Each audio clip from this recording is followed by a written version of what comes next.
You are listening to Science Coast with Mallory Havens and Chris White. And today our special guest, Jerry Kavouras. Hello, guys.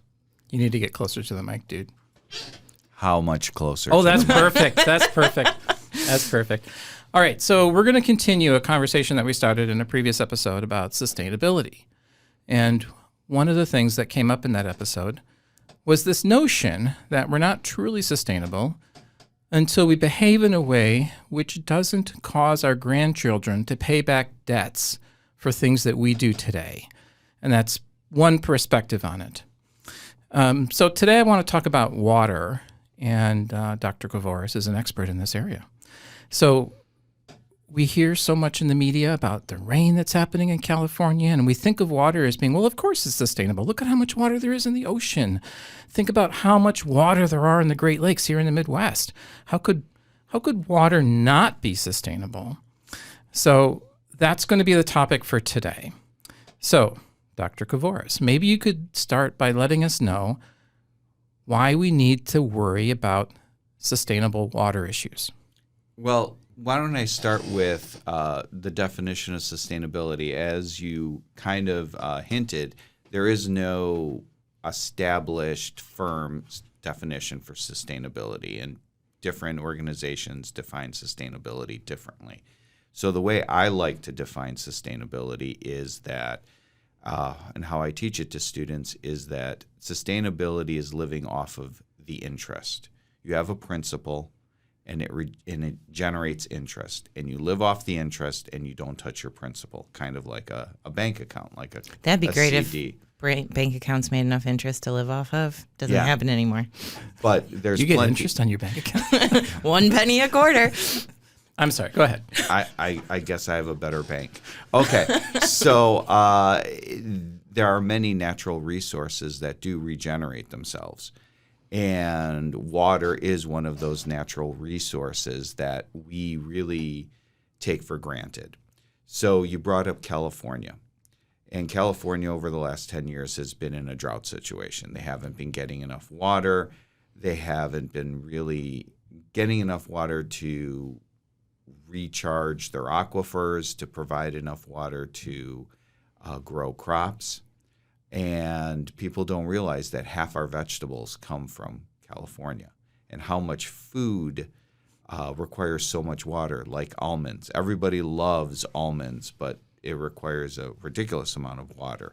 And this past summer, because of the drought conditions, they had to tear out a lot of these crops because they couldn't have them continually remove water. Well, the good news is over winter, or I should say since October, California has received a ridiculous amount of rain and snow. Some of you probably have seen the pictures of people, buried under 6 feet of snow and writing help, et cetera, outside. And people are like, this is awesome, because now they're no longer under drought conditions. And if you Google some of the NOAA imagery or heat maps of what California was looking like before the rains and the snow, the majority of the state was under drought conditions. Like they didn't have enough water. Wasn't the problem that the rain and snow came too fast that it couldn't be absorbed?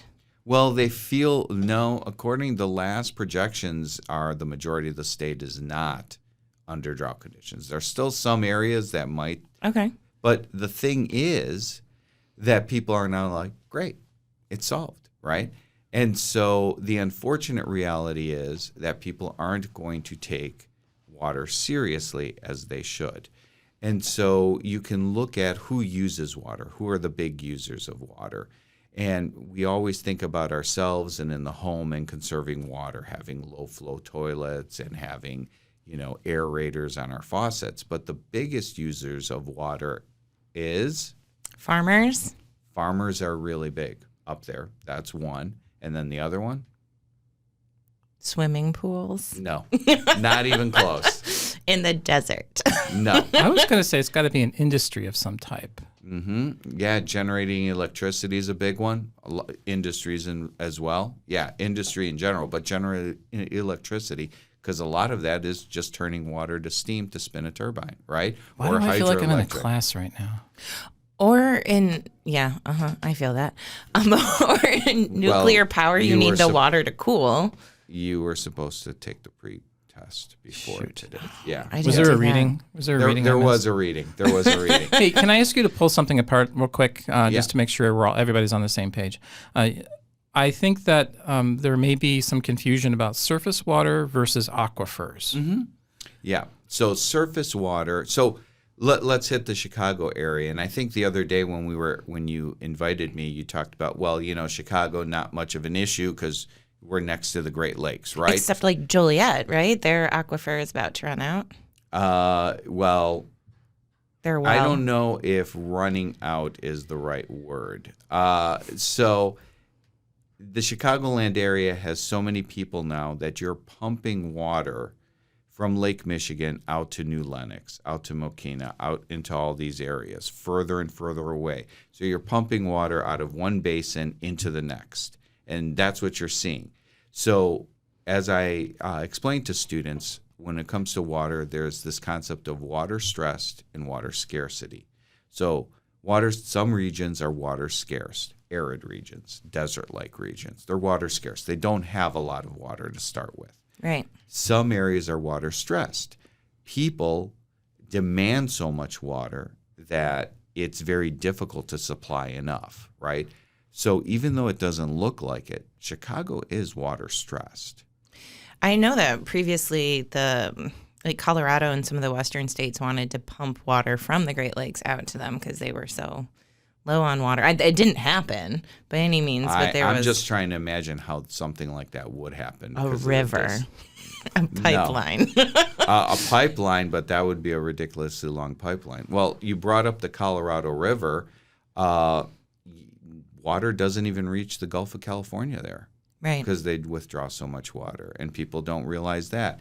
Lake Mead, they're down to, have they hit the dead pool yet? So you have your, no, that's not a Clint Eastwood movie reference. Or Ryan Reynolds? I think it's right, yeah. It's Ryan Reynolds. No, that's the comic book hero. There's a movie. Well, Ryan Reynolds made a movie. Yeah. So hydroelectric dams, there's a certain level that if the water falls below, you can't generate electricity. Las Vegas has known this for years. Las Vegas has seen this. They invested $1 billion to be able to pump the dead pool water out. Well, isn't the benefit of Lake Mead draining is that they're finding all those mafia hit bodies? I don't think that's a benefit. Well, I mean, the exposure to families. If they can identify them. Yeah. Okay. So I remember going whitewater rafting in Colorado, and I was asking the tour guide, hey, where does this water end up? Like, which part of the watershed are we in? And he said, no, this heads over to the Arkansas River. And I said, oh, so it ends up in the Gulf of Mexico. And he looked at me and he was like, no, the Arkansas River never makes it to the Mississippi. The water that's here will be gone before the Arkansas River gets to the Mississippi River. Right. So it never makes it to the Gulf. Right. And same thing is going on with the Colorado River. It never makes it to the Gulf of California. And so we can get into all the degradation of the ecosystem that occurs because of that, and how these ecosystems aren't being supported. But going back to Chicago, similar concept. You don't see it because we have so much water, but you're pumping water further and further away. You are stressing the system. And probably by the reversal of the Chicago River too, correct? What's that? When they reversed the flow of the Chicago River to go away from Lake Michigan rather than in, way back in the day. Yeah, the reason for that had a lot to do with industry, because you had all the industry. In sewage. Yes, all the industry dumping into the Chicago River, and then it's going into your drinking water supply. So to put water usage into the framework that you created at the very beginning of this show, living off of the interest. Mm-hmm. So if we think of water, the available water resources as the principal, if they have aquifers and you have surface water, then the rate at which we pump out of the aquifers should not exceed the rate at which water is flowing into the aquifer from above. Mm-hmm. And the same concept with surface water. So like the Great Lakes, And the provinces, so all the states around the Great Lakes and the provinces in Canada have an agreement that the amount of water they withdraw out of the Great Lakes, that's how much water they have to put back in. But you also mentioned the fact that it there's this appearance that there's so much water, especially here in the Midwest. Mm-hmm. And anybody who's been paying attention knows that the lake level for Lake Michigan has been near record highs recently. Mm-hmm. Recently. So how this is the issue. So when we want to communicate with people that sustainable water is in fact an issue, and they say, but Lake Michigan is higher than it's been in decades. What's the best way to talk to them about this? Well, you also need to talk to people on a global scale. So regionally, yeah, you might have pockets where water isn't an issue, right? But in other parts of the world, it's an enormous issue. So think of all the people who are being pushed into more arid regions in the world to farm, to live, right? Where are they going to get enough water to support them? The populations in some arid parts in the world, so for example, the Middle East, they're growing a lot of crops there because they're spending enormous amounts of energy to convert salt water into fresh water, right? And of course, that... So it's just robbing Peter to pay Paul, so to say. Mm-hmm. Because desalination is so energy expensive, correct? That it's not sustainable because you're dipping into the energy bank account. And dumping carbon into the atmosphere. Right. Yeah. And then you're contributing to climate change, so you're continuing, it's a positive feedback loop, right? Right. You're talking about pushing people to live in arid environments. And I remember watching the old Westerns when I was a kid. And then as an adult, driving out to Colorado from Chicago, through Nebraska, through Kansas, and realizing that all of those movies were filmed there. Kansas and Nebraska, in fact, historically are arid environments. Right. And so the reason that we can, it's the Nebraska corn huskers and there's so much corn being grown there is aquifers. Mm-hmm. And there's this massive Ogallala aquifer that underlies that whole area. And it's being pumped out at a rate far exceeding how quickly the water is being replenished. And that's in different pockets, too. Again, you get into pockets. So that aquifer spans multiple states from Kansas to Texas, right? And in some pockets, it's fine. In other pockets, it's really bad. And what you're seeing is something called land subsidence. Subsidence. And basically what's happening is because we're pulling out the water faster than it can replenish, the porous rock that the water is stored in starts getting compacted